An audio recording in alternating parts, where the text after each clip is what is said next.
اب آگے مطلقہ عورتیں جنہیں طلاق ہو گئی ہے اور عدت گزار رہی ہیں تو ان کا خرچ کس کی ذمہ ہے؟ یہاں پہ اللہ نے ایک لفظ ایسا استعمال فرمایا ہے جو بہت وسیع معنی والا ہے اور وسعت والا ہے، اور اس میں بہت ساری چیزیں سما گئی ہیں۔ اللہ کہتے ہیں وَلِلْمُطَلَّقَاتِ مَتَاعٌ بِالْمَعْرُوفِ، طلاق شدہ عورتوں کے لیے متاع ہے شریعت کے قانون کے مطابق۔ متاع کے مفہوم میں 3 باتیں ہیں۔ پہلی بات یہ ہے کہ جس عورت کا مہر مقرر ہوا ہے اور اس کی رخصتی بھی ہو گئی ہے، مرد نے اس سے نفع بھی اٹھا لیا ہے، اس کے بعد اسے طلاق ہو گئی ہے تو اسے وہ مہر دینا واجب ہے جو مہر مقرر ہوا تھا۔ یہ متاع ہے، فائدہ۔ دوسرا، ایک عورت ایسی ہے نکاح ہو گیا ہے لیکن مہر مقرر نہیں ہوا تھا، رخصتی ہو گئی ہے، مرد نے فائدہ اٹھا لیا ہے تو طلاق ہو گئی ہے، اس کے لیے مہر مثلی واجب ہے۔ یہاں پر متاع کا ایک فائدہ یہ نظر آیا ہے کہ مہر مقرر نہیں بھی تھا، طلاق ہو گئی ہے، رخصتی اور نفع اٹھانے کے بعد تو پھر بھی مہر دینا مہر مثلی واجب ہے۔ تیسری عورت وہ تھی کہ نکاح ہوا ہے اور مہر بھی مقرر ہوا ہے لیکن اس سے نفع نہیں اٹھا سکا ہے اور پہلے طلاق ہو گئی ہے۔ اب اس کا متاع یہ ہے کہ جو مہر مقرر ہوا تھا اس کا آدھا دینا واجب ہے۔ چوتھی عورت وہ ہے جس کا مہر مقرر نہیں تھا اور نکاح ہو گیا تھا اور رخصتی بھی نہیں ہوئی ہے، اسے نفع بھی نہیں اٹھایا ہے، اسے طلاق ہو گئی ہے، تو اس کا ذکر 2-3 درس پہلے گزرا ہے کہ اس کو متاع یعنی کپڑوں کا ایک سوٹ جس میں 3 کپڑے ہوں وہ دینا واجب ہے۔ متاع کا ایک معنی یہ ہے مہر، وہ مہر مقرر ہوا ہے، مہر مقرر نہیں ہوا ہے، پورا آنا ہے، مثلی آنا ہے، آدھا آنا ہے، یا مہر نہیں تھا اور متاع دینا پڑ گیا، جوڑا دینا پڑ گیا ہے۔ اگر یہ مطلب ہو تو پھر اس کا معنی ہے یہ متاع دینا واجب ہے، نہیں دیں گے تو یہ حقوق العباد ہے، کل قیامت کا دن دینا پڑے گا، ذمے میں واجب کھڑا ہے۔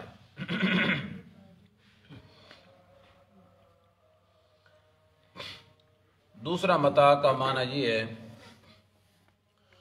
نفع اٹھانا۔ جس عورت کا مہر مقرر نہیں ہوا ہے، توجہ میری طرف کرنا،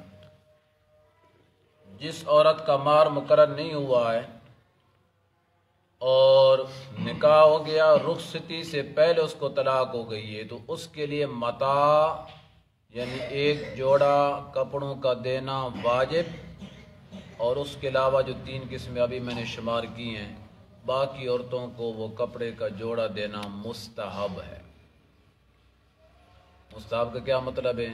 کیونکہ وہ مہر مثلی لے کے جا رہی ہیں یا مہر مقرر لے کے جا رہی ہیں یا آدھا مال لے کر جا رہی ہیں، تو کچھ نہ کچھ تو فائدہ لے کے جا رہی ہیں، خالی ہاتھ نہیں جا رہی۔ تو ساتھ ہی یہ حکم بھی ہے کہ مزید اس کے اوپر آپ احسان کریں اور کپڑے کا سوٹ دے کر اسے عزت کے ساتھ روانہ کریں، یہ مستحب طریقہ ہے۔ حقاً علی المتقین، اللہ کہتے ہیں یہ حق لازم ہے ان لوگوں پر جو اللہ سے ڈرتے ہیں۔ جس کے دل میں اللہ کا ڈر ہوگا وہ اس پہ عمل کرے گا، جو ڈر نہیں ہوگا تو عمل نہیں کرے گا۔ آخری جو مفہوم ہے متاع کا وہ ہے نان نفقہ۔ متعلقہ عورتیں طلاق ہو جانے کے بعد شوہر کے گھر میں رہیں گی تو متاع بالمعروف ان کے لیے نفع ہے قانون شریعت کے مطابق۔ جتنی دیر وہ عدت کے اندر بیٹھی ہیں اتنی دیر نان نفقہ سکنا، کھانا پینا، لباس، رہائش، یہ سب چیزیں مرد کے مال میں سے ہی اس کے لیے مقرر ہیں اور مرد کے ذمے لازم ہے کہ اس پہ خرچ کرے۔ ان میں ایک عورت ایسی ہے جس کا مال مقرر نہیں تھا، رخصتی نہیں ہوئی، پہلے طلاق ہو گئی ہے، اس کی چونکہ عدت نہیں ہے تو نفقہ بھی نہیں ہے۔ بات سمجھ رہے ہیں؟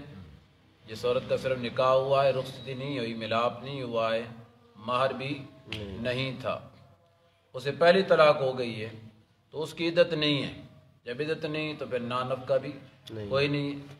جس عورت کی عدت ہے اس کا نان نفقہ سکنا جو ہے یہ مرد کے مال میں لازم ہو گیا ہے۔ اللہ کہتے ہیں حقاً علی المتقین، یہ حق لازم ہے متقی لوگوں پر کہ اسے یہ خرچہ دیں۔ اب ہم اپنے معاشرے کے اندر دیکھیں، یہ جو اللہ کا قانون ہے اس کے اوپر تقریباً عمل مفقود ہے۔ یا عجم کے اندر تو مفقود ہے، شاید عرب کے اندر ہو۔ عجم کے اندر مفقود ہے، عرب کے اندر شاید ہو تو ہو، لیکن قرآن کا حکم یہی ہے کہ جو شوہر کا مال ہے طلاق ہو جانے کے بعد بھی عورت کا عدت گزارنے تک نان نفقہ سکنا اس کے اندر موجود ہے اور وہ لے سکتی ہے، اس کا یہ حق ہے۔ کذالک یبین اللہ لکم آیاتہ، اللہ کہتے ہیں ایک حکم تو میں نے ابھی بیان کر دیا ہے، یہ متعلقہ عورتوں کا ہے، اور ایک اس سے پچھلی آیت میں کھڑا ہے۔ آگے اللہ کہتے ہیں کذالک یبین اللہ لکم آیاتہ، اسی طرح اللہ بیان کرتے رہتے ہیں تمہارے لیے اپنے احکام کو، لعلکم تعقلون، تاکہ تم عقل سے کام لو، سمجھ سے کام لو اور دین کے امور پر چلنے کا ارادہ اور پختہ عزم کر لو۔ یہی عقل ہے۔ جس آدمی کے اندر عقل ہوگا وہ شریعت کے قانون کے اوپر چلے گا، اور جس کا عقل نہیں ہوگا وہ شریعت کے قانون پر چلے گا نہیں، اس کا عقل یہ تسلیم نہیں کرے گا۔